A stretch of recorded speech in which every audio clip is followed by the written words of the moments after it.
Well, welcome everybody. This is Caroline Crawford. I am the Vice President of Sales and Customer Experience here at Improve It 360. Along with me, I have my sales manager, Chris Rice. Hello, And today everybody. we're going to talk. We're going to talk about leveraging leads that you already have in your database to grow your business. So, with further ado, let's get this party started. The agenda today, we're really going to be talking about getting the most out of your leads because it's really more important now more than ever. And in today's world, technology really is going to be a key to success. So we're going to talk about who we are here at Improve It 360 and what we do.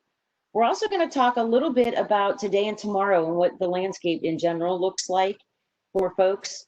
We're going to talk about best practices in terms of mixing regular sales cadence and automation to help you recycle, rehash, repeat, and request referrals for each and every one of your leads so that you get the most dollars out of every lead that you have. And then we're going to just help you guide managing your past, present, and future leads. So with that being said, let's talk a little bit about Improve It 360. Everyone, what we've really determined is that in order to grow, companies need a system in place that requires everyone to follow profitable and repeatable processes. Okay, so what we've done is we've actually built technology that systemizes the best practices within the home improvement industry. Why? Because we want to help folks just like you standardize their business and maximize their profits. So our system actually allows you to automate, manage, transform, and grow. So we're going to help you automate, all the repetitive, boring, manual tasks that happen, right? We're going to get rid of that. We're going to automate it. We're going to help you manage things and help you become more efficient in how you track and manage your sales, your staff, your projects, your customer relationships. And because we have all this information and we can give you this information in real time, it allows you to make better business decisions, which in turn transforms your business and improves your bottom line. And then because of all the built-in best practices and tools, because we were built from this industry, by the way, we help you grow. So it's going to allow you to boost your bottom line. And this software that we have puts all of this in one place. It is web-based software. We have a mobile device component. So imagine a world in which you can do everything from prospect to project and everything in between. So we've got the ability to capture leads. We can do scheduling, appointments, dispositioning your appointments, sales, finance, projects, multiple different reports, all in lead nurturing, all in one place. All right, and so this is Chris Rice, the sales manager here. So we're going to kind of pass things back and forth. So what we're showing here is what I like to call the happy path. So your leads are coming in from a variety of different areas, and that's the beauty of having a system in place to make sure you're capturing all those. So you have that data, you can go after them. Again, the happy path is that inquiry comes in, we call and qualify, schedule an appointment, sales team goes out, and they sell it, hopefully. That's really, what we'd love to see with most of the leads that we get. And in many cases, that is the case. But oftentimes, it's not. So that's why we need to have, some buckets or groups that we can put these leads into so we can make sure we have a systematic follow-up process in place, no matter where they are in our sales process. And with that, the question is, if you don't follow that happy path, do you have a process in place right now to follow up with these prospects that are these leads that you've generated? Whether you've gotten that lead, you have not been able to reach them yet to schedule an appointment, how long do you follow up with them? What is the cadence of your follow-up? For those that you were able to schedule an appointment with and maybe they canceled, do you have a process in place to reset those appointments? And again, what is the cadence? For those that you went out and maybe they weren't quite ready for whatever reason, they didn't make a purchase that first time out, you need to have messaging for them and make sure that you're following up because they did show interest. You had sent the rep out, you've got that, you've spent the money on that lead. We want to make sure we're following up with that because just because they didn't buy today doesn't mean they've given up on this project. They could just be delayed for whatever reason. So we want to make sure that we put these processes in place and have strategies that are tailored to no matter where they are in the sales process. Exactly. And I think what's important to note is, I'm very fortunate in my position that I get to speak to potential customers, and then I also have responsibility for the success of our existing customers. And, during the challenges that we've had of late, those folks that have actually made it through the challenges that we've had have been folks that have done exactly what we're talking about in today's webinar, which is really going into their existing database and following these practices and procedures, and they've actually been able to make it through okay. So with that, one of the things that we have to realize, right, is that change is here to stay. And some of the things today and tomorrow that, are really going to be around are the options for virtual appointments. Let's face it, guys, the pandemic has caused the social distancing, which has caused the need for virtual appointments. But I truly believe that whether this, happened or not, at some point we're going to have to move towards these types of technologies, because some of the folks in the younger generations, they really, really like technology, and this is how they work, right? So I think that virtual appointments were something that were going to happen, but I think that, the experiences that we've just been through has caused that to happen sooner than later. The other thing is that you need to sell your business, like on your website and things like that.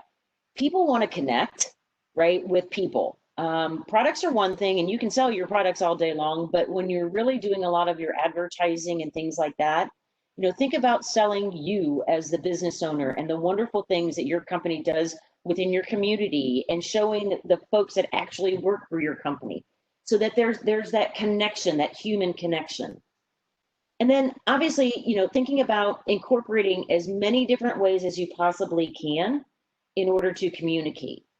So one of the things I think that is interesting, and this is some of the research that I did for this presentation, is that texting is an amazing means of communication. Texting wins over any other type of communication, whether that's phone calls, whether that's leaving voicemails and getting callbacks, and even email. So texting, if you have that kind of capabilities, it actually has a 99% open rate. And 90 to 95% of texts are read within 3 minutes. And people, they have a better response rate than phone calls, a 200% better response rate. So I think that even though back in the day when texting first came out, people thought it was kind of impersonal, it actually has become one of the most highly used communication techniques in all industries, because people actually answer it. It's quick and it's to the point. The other thing is that financing and payment matters. Payment options matter.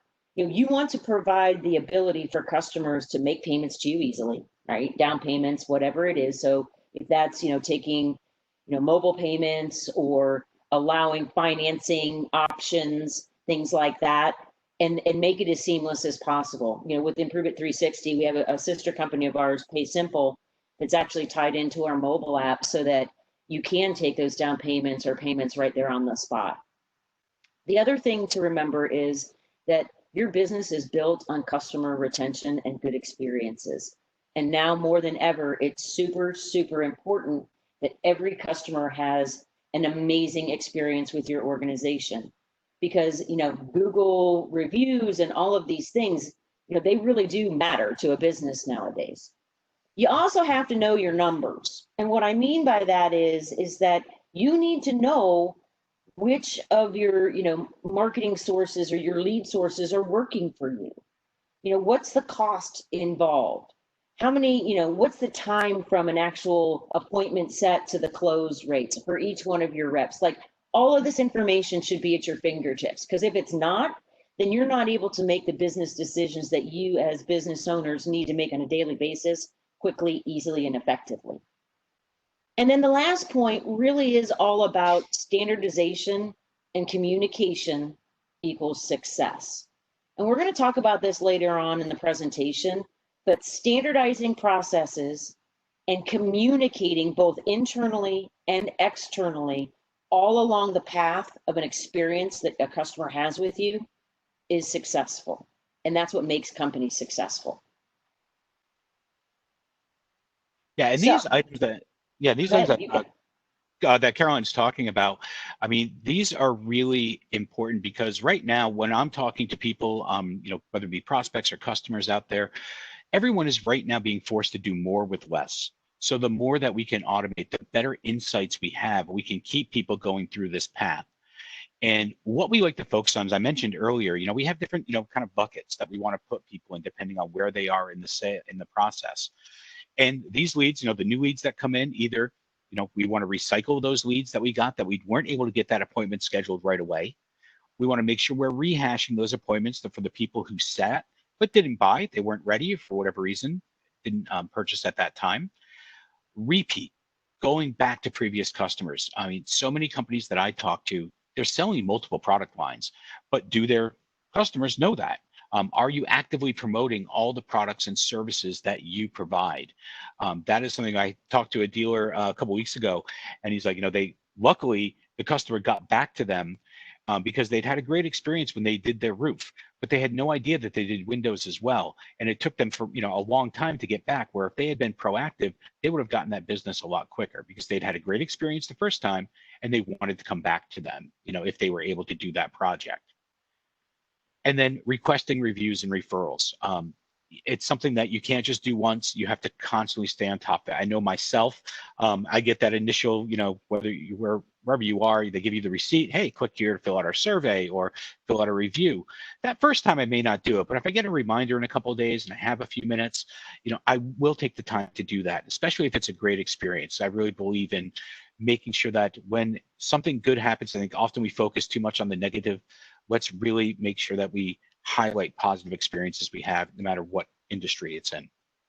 And this allows us to make sure that no lead gets left behind. And that's the key. Leads are expensive. Let's make sure that we are generating the most revenue possible out of every lead that we get. And in the past, I think we've thought about this as kind of a linear approach. We get, their awareness, get their, the opinion, consideration, preference, purchase. That's kind of the path that, again, more of a happy path that everyone goes down and wants to build their business towards. But we've got to really shift it. It's cyclical. I mean, we have to continue to look at see how the wheel turns here, where we're asking for those referrals, we're getting that repeat business, we're rehashing, we're taking these leads and consistently working them, and using automation where possible. Again, especially now when we're working with less staff, we have fewer people in the office. They're being asked to do more. The more we can automate, the more successful we're going to make this process. And that's a combination, as what Caroline talked about, whether it be sending out messaging on an automated basis, text messaging, it could be emails, but also just having reminders, put in a phone call, having that personal touch, checking in with people. This is how we can really continue to grow our business. And the customers that we have, that we found tremendous success by implementing this, and I'd like to talk about, it's like practicing fundamentals, like a coach. You want to drill in those fundamentals and get this into your process, and it really becomes second nature. It just takes some time to get that in place, and then make sure that you're managing to it using your reporting and also holding people accountable to make sure that things are getting done when they need to. Hey, Chris, and maybe and Yes. Carolyn, as we talk about this, one of the questions that came in is around kind of defining recycling, rehashing, repeat, and referral. So, Perfect. all of our customers that are on the line here, they're all working exterior replacement business for the most part, right? So a lot of windows and siding type customers. So if we think about that, repeat business, I don't really redo my siding more than probably once per home, maybe once per lifetime. Same probably with windows, right? Rehash, referral, can understand that a little. Can you just kind of take us through defining the different types of 4Rs here? Yeah, perfect. And we're going to actually right on schedule. That's what we're going into right now. So that's perfect. So a recycled lead is somebody who, you generated that lead, but you never were able to schedule the actual appointment with them. So it takes multiple touches in many cases. One thing, the first thing is, speed. When you get that lead, you want to reach out to them as quickly as possible, strike while the iron's hot. But many of them, they need, 10 to 12 touches to really get them to actually contact them and get them to schedule that appointment. And this goes again back to having multiple communication methods. Whether you're using email, text, contact them the way they want to be contacted. Everyone has different, depending on how their day is going, everyone's busy, finding ways that you can reach out to them and being flexible, it's not just one way, and utilizing tools. And that's one thing that we focus on, whether it be the text messaging within our program, some other third-party partners we have, there's some AI businesses now that can help you with scheduling the appointments. And make sure that you're letting them know that, about some real special offers that you have at this time. So build that urgency, whether it be special financing programs. Green Sky's been doing some things I know I've heard about. What can you offer them to really motivate them to schedule that appointment?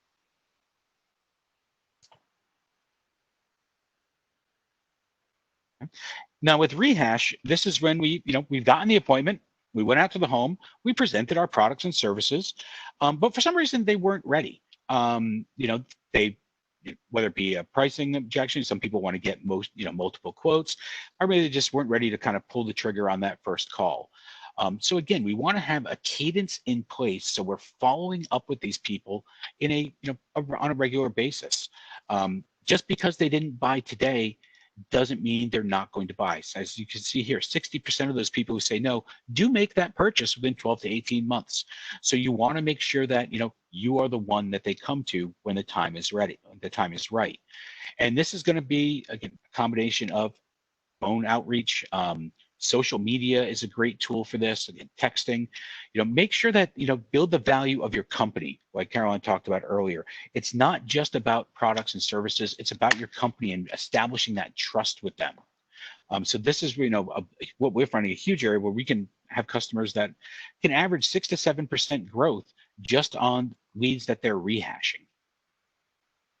For sure. And I think, Chris, what's really cool about this is that part of our system, folks, is it can be configured, right? So that you can determine what this follow-up is for your organization. But you always, at a bare minimum, right, you want to do a thank you, right? Whether that's a thank you call or a thank you email. But you also should do survey stuff, right? Find out how the presentation was. Like, did it go well? Did it not go well? Why, right? Why didn't they purchase? Right, because this is a super important piece of information, by the way, for a couple different reasons. One is, if it's because of money, then maybe you want to go ahead and do some sort of discount or adjustment. But always, always resend that proposal again, regardless, with some sort of offer or incentive, like Chris said. Like that's like almost like the hook, right? The other thing that you want to do is, share past customer information, like photos of before and after some of the jobs that you've done, or some of the really great reviews that you have, because that will allow somebody to realize, oh, wow, like they do really good work. These are the people that I do want to do this business with when I'm ready. Oops. Hey, Carolyn, on that survey piece, who are you recommending take action on that, or how are you recommending take action on that? That's a great question. So, we are very lucky as an organization. We're part of a parent company that has 34 different subsidiary companies. And we do have a couple that like our Guild Quality that do surveys. There's a lot of different survey companies. I mean, you can do it with text messaging also, where if they don't, sit for the appointment or doesn't close or whatever, and that can be automated within our system. It's like after a certain amount of time, or if it gets closed, no sale closed or something like that, that it can automate just a text message to come back. But there's a lot of different companies. Chris, what are some of the ones that you've heard of? I know that Guild is a good one, but. Yeah, Guild Quality. But there's some other, I know, like depending if you work with Contract Nation, the Treehouse does some things. You can really even set it up through like a SurveyMonkey or do something like that. Yeah. I mean, it's really pretty simple. It's just a matter of having an email that you set up that has a link to whatever survey tool you want to use, and then setting that up. So it can be something that can be, it's not expensive to implement, but the beauty of something like a Guild Quality is they have so much experience with it. It's maybe not something you want to you may try it on your own and just come up with some questions. They've done thousands of these, and they are able to provide a lot of best practices. What do people respond to? What really works? So you can really start building, and not only for your own internal information, but gathering, what we're going into here, reviews, so that you can post them on your website, post them on social media, having that information out there. But it all starts with, creating that great customer experience. So you have to really make sure that you are hitting all your marks throughout the process. And it's not just, from the appointment to the sale to the project, the install goes well. And keeping tabs on it throughout, whether you have a project manager checking in those quick little phone calls, touch points, text, just, hey, how's it going? Those things go a long way in really creating a great customer experience. Yep, and just a comment that came through on that is really about how it changed the experience when, instead of the salesperson reaching back out, the owner or manager of the business, and kind of the impact of them kind of overlooking. Yep, for sure. Yeah, and I think that, like, if you think about some of even just in general for surveys, or whether it's referrals or reviews, it really is exceeding the customer's expectation on any of this, right? So in order to do that, we can assume that, this is how we should communicate. But one of the conversations I had with a customer of ours, it was really interesting, actually. And, it kind of is like a duh moment, but they actually, part of their initial sales conversation is understanding, and we move forward, not if, right? When we move forward, what would you like the communication cadence to be? Here's what we standardly do, but let me know how you want to be communicated with. Which I thought was a really cool question, because a lot of times we just assume, right, that we're just going to tell them this point, this point, this point, that type of thing. But asking and making it a partnership was really, really successful for this company. The other thing is that, like, you always want to communicate proactively, especially when issues come up. Like, don't let the customer get mad, get up on top of it to begin with, right? A lot of times, well, a little bit before this, pandemic or whatever, but there was a lot of customers that would have a team member pick up the final checks from customers, because it was another touch point that they had with them. And that's when they would ask for referrals. In this day and age, a lot of people are paying online and things like that, but it's a proactive reach out via phone that is that personal touch. The other thing is that you should automatically schedule follow-up calls to, like, check in on the satisfaction of the project, ask for referrals, ask for reviews, ask for feedback on the process, right? Because if you don't know what may be going wrong for your customers, you have no way to fix it. And I know that everybody is so busy, and we all, kind of just go through the process, and we don't take that step back to say, you know what, how can we improve this? And now's a great time to do it. So when you're talking about referrals and reviews, there's some really cool information here. Studies have shown that people are 4 times more likely to purchase from a business if they've been referred by a friend. Referred customers have a 16% higher lifetime value than non-referred leads. Never assume that your customers will remember you beyond a few years.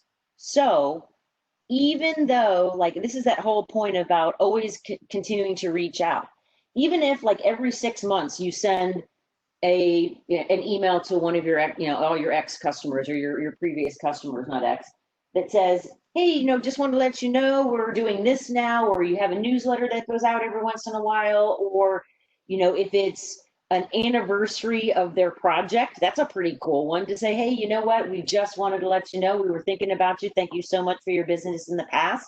And oh, by the way, guess what we're doing now? Here's some things that we're doing. If you have any interest, please let us know. The other thing is that some of this research states that you should have at least 6 communications with previous clients every year. So that can be newsletters, it can be, phone calls, it could be warranty check-ins, it could be postcards, whatever it may be. But there should be at least 6, which means, like, every 2 months they should be getting something that's like a reminder of you. And then also, there's a lot of folks that have implemented referral incentives. And we're actually doing it here at Improvement 360 also, but that is a great way. And it doesn't have to be something big. Like, people don't really care. Like I do this stuff on Tim Horton's website all the time, so I get some Timbits. That's about it, right? But it can be anything. And it's just a great way to, get those referrals and potentially the reviews as well. And when you think about referrals, like you're already halfway there, right? Because, you can say so and so, gave me your name and number, they had a great experience with us. And oh, by the way, they can always reach back out, right? And talk to that person and get their experience and understand why, they were given as a referral. Yeah, I know as a salesperson, there's nothing I love more than having a referral. I mean, it's right.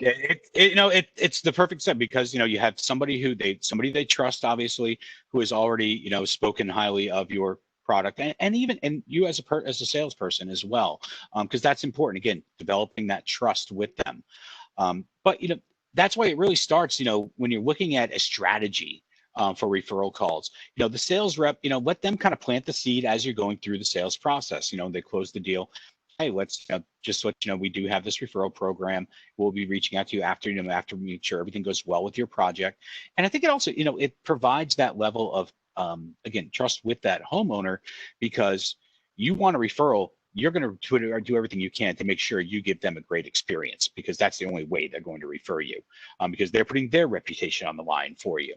But setting up these, this first stage, this intro call, as soon as the sale is final, the install is complete, schedule that call for, whether it be 60, 90 days out, have it automated, become part of your process. That's what's important.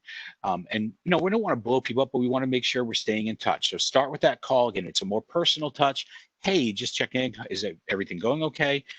What we know about, especially incentives. Hey, we have an incentive program. People love that, whether it be a gift card, whatever it may be, just something to, that you appreciate what they're doing. And I don't know about you guys, but with me, very often, I could just be scrolling through a social media site, and at least once or twice a week, I see a comment, hey, does anybody know somebody, a plumber, a roofer, I'm looking for siding, looking for a handyman. People are always asking, whether it be on a neighborhood site, a social media site. So you never know, you could hit them when, you want to make sure you hit them while that may be fresh in their mind. But that first step is going to be that intro call that we want to make.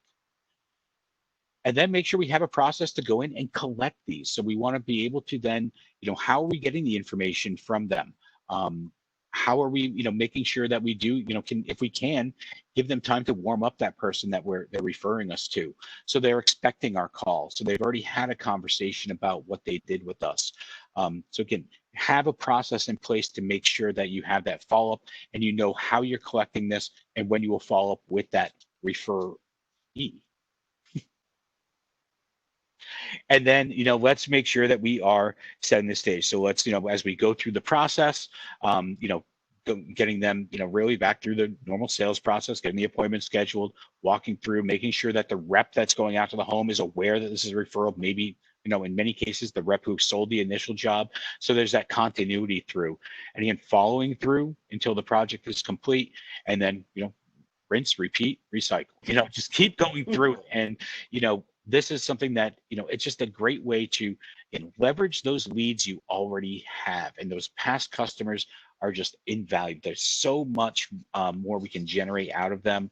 We're just seeing that they're growing their business dramatically. And then with, I know you mentioned earlier, Jim, about repeat business. And so, yes, some businesses, they focus on one specialty. And yes, you don't want to have a repeat. You're hoping that if they do siding, they do a roof, they do a window, it's going to hopefully be a once in a lifetime project that they do. But more companies that I'm talking to are adding ancillary product lines. And that's another way, a great growth opportunity. A lot of people getting into baths, people getting into installation, just other areas of the business that they're adding that can, again, leverage that database that you have. If you aren't doing that, it's an opportunity to build partnerships with some other companies in your area, have strategic relationships, whether it be, if the territories don't cross over, your products and services don't cross over, be able to share that information with each other, have a referral program with other businesses. Because we know generating, I'm sorry, go ahead. No, just on that note, I just this is a note that didn't come in through the chat, but something that was mentioned to me in a customer meeting not that long ago was having relationships with people that are outside of the industry. So oftentimes I think we think about like, hey, if I don't do installation, I want to know an installation guy because that installation guy, when he uncovers some need on sheathing or siding, that he's going to refer business to me. But the customer I was talking to said, listen, like good people for me to know are real estate agents and people that work on home refinances and stuff like that, because they're going to be able to like talk. They're going to know who's in the market for projects. They're going to know who's looking at what and what needs to be done on certain homes, right? And they're also going to appreciate the fact that I have access to a set of customers who may be looking to do a refinance or who may be upgrading their home because they are looking to sell, and I can refer them to those agents or those kind of mortgage brokers. So I thought that was a pretty interesting way to think about it. Is just not who's doing something similar that can refer to me, but who's doing something that's kind of like connected that can refer business to me, right? That's a great point. That actually is super helpful. You know what I mean? Because if you think about it right now, the younger people nowadays, they're kind of buying the homes that are the fixer-uppers, right? And some of those projects they're kind of doing themselves, but then they know when they're over their head. So I think, knowing a real estate agent or several of them in the area, that's a fantastic little niblet of information, Jim. Yeah, that is something I actually hear about quite a bit as I'm going through talking to prospects and customers, and even within the system, being able to track those realtors so who's been referred by a specific realtor, who they're associated with. Home HOAs are great, to get connected with those. There are a lot of great people like that. So that's a fantastic point, because we know how much more expensive it is to acquire a new customer. It's 5 times more expensive, whether, your web advertising, radio, TV. And one thing I was going to mention earlier that, also lead sources are changing. I mean, I've talked to a lot of companies who have traditionally relied on home shows, canvassing, the door knocking. Those are becoming very challenging. And obviously right now there are no shows. So what are you doing to make sure that you keep your lead flow, and especially quality lead flow, robust? And just another example of all of the R's here, referrals, repeat, recycle, rehash. We want to make sure we're going through those. So repeat business is something that we definitely see. Not only do they come back and buy, but they traditionally buy more. They spend more on that project. And you've gained their trust. You've gained, they go to you as that person who's going to provide them the right information, is not going to steer them wrong and just try to, charge them more for a job or recommend something that they may not need. They're going to be honest. They're going to be very transparent with them. I think some of these, and we didn't really read these out, but there's a lot of really cool statistics around repeat customers, right? And if you have the ability to diversify, different products and things like that, 80% of future profits can come from 20% of your current customers. So in challenging times like we've just been through, that's how a lot of these companies actually made it through, right? Is going back after their existing customers because they did have multiple lines of business. So, and if you are a company that that does have multiple lines of business, don't just take for granted. Don't just think, they know we offer multiple products. Make sure you're communicating it regularly. As Caroline talked about earlier, those newsletters, emails, texts, in different forms, social media. Make sure that they know everything that you offer, because in many cases you may think they do, but they really don't. Yeah. So now we're going to talk a little bit more about standardization and automation equals success. And Chris is going to go over several slides now that kind of really talk about what we do here at Improve It 360 to standardize these processes and the different processes that we standardize for customers. Got it. Thanks, Caroline. So one of the main things that a lot of our customers leverage is these call campaigns and call queues. So again, to systemize things, to make it so you don't have to remember, who do I need to call today? I have these different, as you can see on this drop down, I know it may be a little bit small, but we're looking at our fresh leads coming in, 1 to 15 days, fresh 16 to 30. The differences in these are new leads that have come in that we have not scheduled an appointment with yet. And the difference in the date frame is the cadence that we're we're going to call them back. So at first, with that new lead, we only call them every day for a certain period of time.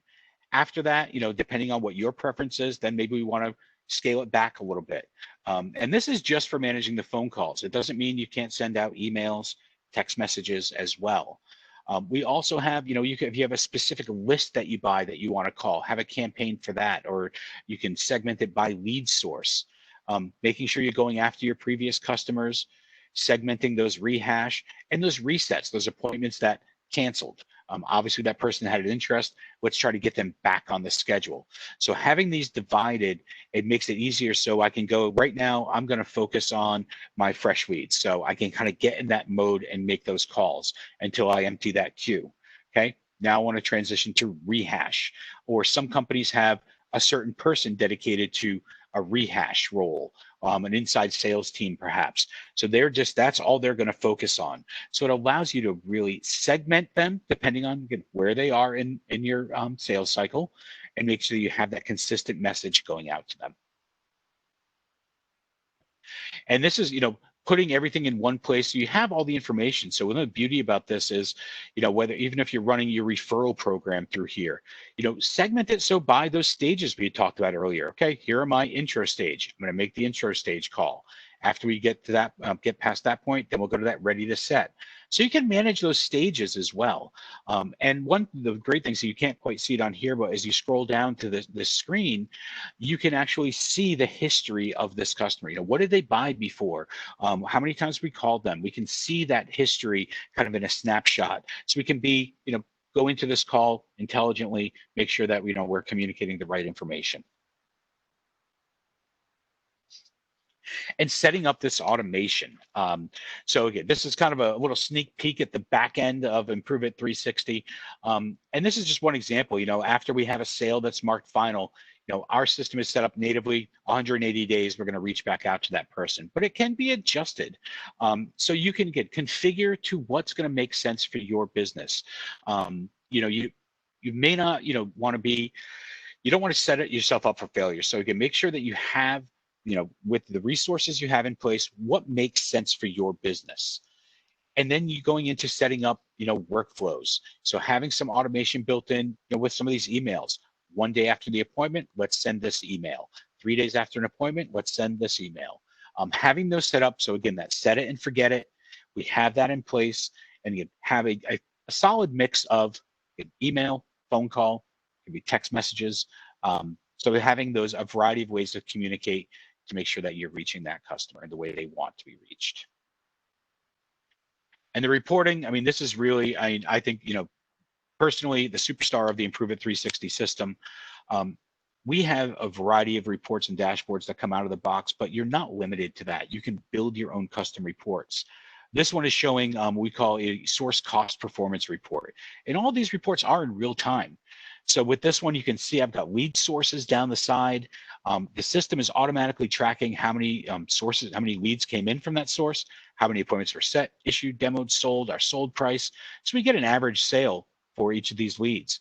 We can also input our costs. So what did I spend on my radio advertising over the last 30 days? To really get down to a cost per lead, cost per issue, cost per demo, cost per sale, and ROI. This is what's going to help you then stay very fluid, especially now. Lead sources are, leads are expensive, and there are a variety of sources out there. We have to make sure that, as things evolve, are we spending money in the right places? So staying on top of it. Another example of just a lead source performance, and you can change the date frames on these. We may want to look at full year. Maybe we just want to look at last month. What are some trends that we can identify that can then help us plan better for next month? I think this is the same one, isn't it, Chris? Yeah, I think so. Yeah, and I think that this is kind of showing that we have the capability of combining two reports together too, right? Mm-hmm. Which is something that a lot of other systems don't have the capabilities of doing. So what I can tell you is that most folks, when we talk to prospects, they've outgrown their existing system and they need some configuration that their system can't do based on their business processes. And the other reason is that they do not get the reports that they need in order to make the business decisions that they need to. Yeah, and I love the dashboards. I mean, having a visual representation of your reports, this is really that snapshot that you're looking for, especially as an owner or manager in the business. These can be subscribed to, and the beauty is you can put, 9 or 12 reports on one dashboard. So you can have this, show up in your email box every day at 5 o'clock for the key metrics that you want to look at, whether it be, marketing, appointment, sales information, or combine them into one dashboard where you can kind of have that quick overview of all of them in one place. And all of these are just powered by reports, but it gives you that real quick look. How are we doing? Get your eyes on it, and then having the ability to click on that, dive deeper into it to really get into the insights that you need. So again, just to kind of recap where we started in the beginning, I think Caroline hit on this, having a system in place that helps you manage everything from the prospect. So when anybody calls in, you have all their information in the system, all the way through your project. Again, helping you to provide a great customer experience by tracking all the milestones that you have that you're going through in your production process, making sure we're hitting all of our goals. We don't want to have too much red on here, but if we do, we're being proactive. We're communicating both internally and then externally to the customer. And making sure we have other tools. We have mobile devices. We have, a mobile app that we can get to manage things when we're not in the office, as people are working remotely. Cloud-based systems so that everybody can access the information they need. A shared calendar, just to make it simpler. I talked to somebody this morning, and one of their challenges is, they can get if somebody can call in to them to schedule an appointment, but they have to just take their information, pass them on to somebody else who manages their Google Calendar, and that's just every time you hesitate or you have a break in the process, you increase your chances dramatically of not being able to get back in touch with that person. So making people have the tools they need to, to schedule that appointment is critical.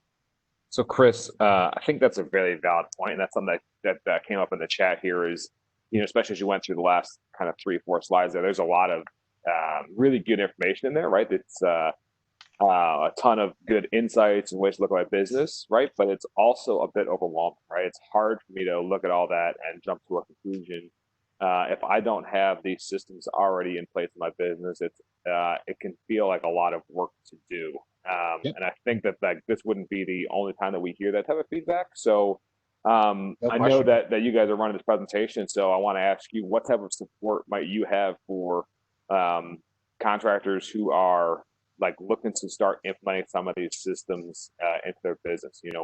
First of all, how do you support from a customer success standpoint? But then where would you recommend to get started, right? If I've got, 10 things to do, what's the first thing I should be thinking about doing? No, that's a great point, Jim. And the way our process works, the first thing I always like to do with anyone who's interested is, let's have a 15, 20-minute discussion to find out, where is your business now? Where are your gaps? What are you looking for? Where do you need assistance? And the biggest challenge with implementing, whether it be an Improvement 360 system or any system that you're looking at, is change management. And yes, getting this, it does seem very overwhelming. So my advice is always to focus on fundamentals. And I like to narrow it down as simple as prospect, appointment, sale, project. Those 4 items are the keys. Get those fundamentals down. And what we provide is a series of a combination of web-based training and then one-on-one meetings with somebody from our onboarding team as you're going through the process. And we start with, doing a lot of discovery. What are you doing today? How are you managing these processes? How does that translate into this platform? And the other key is that anybody who is looking to implement the system, they've got to have what we call a champion. It's usually not going to be the owner. It's going to be somebody, maybe an office manager or somebody who's, really understands the full life cycle of a customer, who can really take ownership of this and learn and then break it down into segments. So, okay, now we can train, here's the, let's say, scheduling piece. Let's train our schedulers on this piece. Okay, here's the sales piece. Train the salespeople. So you break it up by department, because not everybody needs to know everything, but you got to have that champion. That's a real critical piece. And I think what's important to know, guys, is that, the system is built and we have standard processes within the system, right? The best practices. The configuration really comes into play when you want to let us know, or you want to configure how soon, maybe you want to reach out to somebody sooner, right, than what we've got preset into the system. So the basis is there. You can get started using the standards, right, and then tweak things as you go. But like Chris said, what we like to do is get the lead management piece down, right? And it's simple. It's really not rocket science. You're entering information, or it can be fed in from other systems, other lead providers, everything like that, that they appear in the system. And those call campaigns and everything like that are set up so that you don't have to do anything. Somebody new comes in, and based on the parameters of each one of those call campaigns, they flow in automatically. And then they pop up in that screen and the person calls. So it really is, we've done the hard part. It's really all about just understanding the difference in how you do things now and what you're going to have to do moving forward. But as Chris said, we've got a team of folks here that's what their job is to onboard our customers and to ensure their success. We've got sister companies that do that as well. So, I mean, I think that if you're looking to go to a new system, think about where you are today. Where do you want your business to go in the future? Because one of the things is that folks will start thinking about, well, maybe I want to open up another location, or I'm fortunate enough to do that, right? Well, there's a lot of systems that limit the ability to do that. And you have to make sure that if that is in your kind of forward thinking goals for your company, that you have a system that can grow with you as you do. And that's something that, we're built on the Salesforce platform. We have the ability to configure this system in ways that our competitors really can't. Their systems are kind of set and developed the way that they are. We give our customers a lot of flexibility. Yeah, Jim, and to that point again, my job as a salesperson here, a sales manager, is to make sure that we identify what is a good fit for our platform. Obviously, people coming in, they don't really understand, everything. They'll get some quick insights here and have a sense of what we do. But it's my job to really work with them and really understand, are we a good fit? And I will be the first to say, we are not a good fit for every business, and that's okay. I'm willing to have that conversation, and if we don't appear to be the right fit, steer them in the direction of something that might be, having learned about a lot of different systems out there. So, we kind of see ourselves as that, almost like a consultant where, let's have the conversation, no strings attached, let's just learn more about your business, tell you a little bit more about how we operate and what our system can do, and just see, does this seem like a good fit? If so, then let's really, dive in a little bit deeper and continue the conversation. If not, happy to refer you to another platform that may be a better fit for what your needs are currently. Right. And then the last question I have in here is kind of a follow-up to that, I guess. It seems like templates. So all the stuff you're talking about, do you guys have templates that are kind of pre-built to help somebody get started quickly and easily, right? So even on your screen here, you're showing like email pre-positioning, you're showing some product templates and reports. I assume that there's templates already existing in the system. Yep. There's existing templates for a lot of this stuff, and you can configure them then if you wanted to change the verbiage and that type of thing. Yep. And you can change logos and all sorts of stuff. So, we've got the stuff set, the standard, but then our customers, usually they'll be like, well, these 3 email templates are awesome, but I'd really like one to go out of day 45 that says this. Okay. Our team can they'll teach you how to do it so that you're self-sufficient. But if you also need our assistance, we do have a team of folks here that can help with those types of things at a cost. Wonderful. Well, there's no other questions in here, so I just want to thank you guys very much for your time today. That was 50 minutes very well spent, I feel like, and a lot of good information inside of here. And I want to remind all the viewers that are on here that we did record the session, and that Kevin and the team at Lansing will be posting it to their YouTube channel here in the next few days. Absolutely. No, Carolyn and Chris, this is good.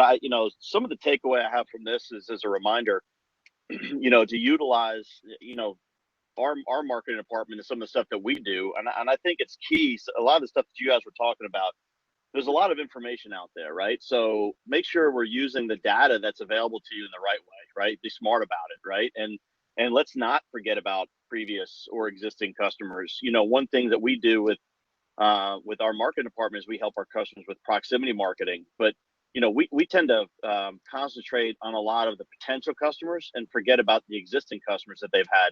I mean, the three ways you get leads are existing previous customers, which is the highest close rate, right? Referrals. And then there's the one that just wants to get several different, people to come in and give them an estimate. And then, so how do you become one of those out of several hundred people in a market? How do you become one of those 6 or 7, right? Those are basically the 3 ways you get the lead.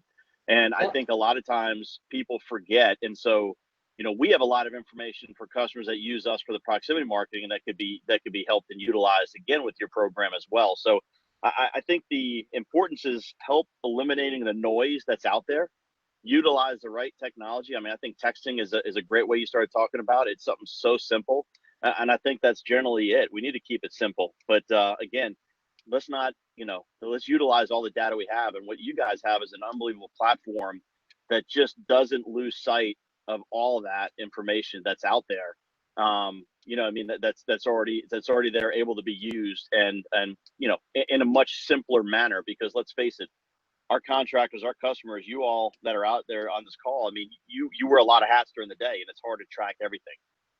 Improve It 360 is someone that allows them to take that portion off of you to make your jobs much easier, and hopefully capitalize on much better leads or existing ones you've already had. So I think it's extremely valuable. Really appreciate you guys being part of this, our webinar series, and we definitely be using talking about you guys as well, because I do think it's very important. And just really appreciate the partnership with you, James Hardy, as well, Jim and team. And if anybody has any questions too, don't hesitate to reach out to our customer.marketing@lansingbp.com. We're happy to help direct you guys, anybody, over to Carolyn and team, as well. So Carolyn and Chris, you guys are available. We'll have your information available to any of our customers as well. Perfect. Thank you guys all so very much. Appreciate the time today. Hope it was beneficial to folks. Absolutely. Jim, thank you. Thanks, everyone. Have a All right, great thanks, day. guys. Appreciate it. Yep. Thank Bye-bye, you, Chris. guys. Everybody, All right. stay safe.